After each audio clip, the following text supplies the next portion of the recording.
सकाळू सकाळू निद न भांगुणु मु पहुँच जाइथिली किचन रे किंतु काहींकी जानिबा ପାଇଁ वीडियोटी को लास्ट जाए देखंतु। हाय सांग माने जय जगन्नाथ।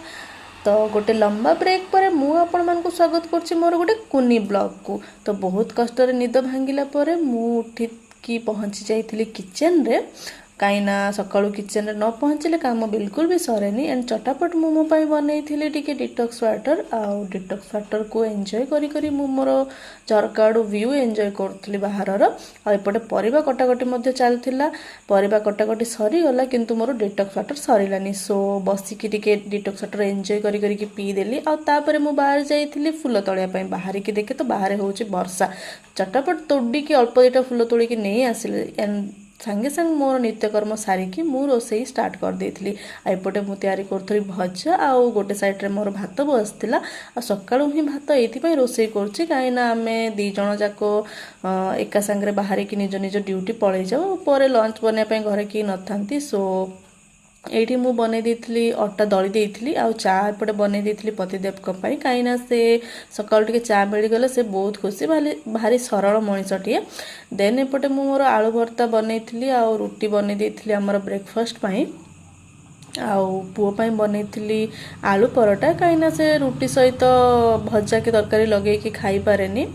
सो तापाई मु आलू परोटा बने देइथिली आउ तार लंच बॉक्स पैक कर देइथिली। लंच बॉक्स रे मु देइथिली आलू परोटा सहित गोटे केचप आउ किछि फ्रूट्स आउ ता सहित दीटा बिस्कुट मध्य।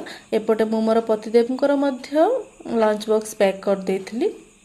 आ सकाळू मोर पूरा बहुत ही बिजी शेड्यूल हो जाए। आ एबे 7:30 हो जाइतिला समय। तो चटापट पुओ को रेडी करिकी आमे स्कूल नबार थिला। सो ताकू आमे रेडी कर देलु आ मु ताकू नै कि बाहरी गली स्कूल को। एंड हस्बैंड जाई नथिले काइना से तांकर ड्यूटी पे भी तांको रेडी हबार थिला। आ मु एठी पहुंच जाइतिली स्कूल रे पुओर गोटे क्लिप ने भी भाबुतली किंतु से बिल्कुल ही कैमरा आड़ को अनेलानी। जहाँ भी हो मुझे नहीं कि स्कूल रे छाड़ी की आसिली। एंड से मते कहता है मामा तुम बाहर बसथो जमा भी घर को जीवनी। आउ ताकू लागे कि मु स्कूल बाहर ही बस थाए। आउ ताकू छाड़ी के आसिला परे मु पुणी थरे हस्बैंड को नहीं कि बस स्टॉप रे छाड़ी के आसिली। देन आसिला मोर पाली।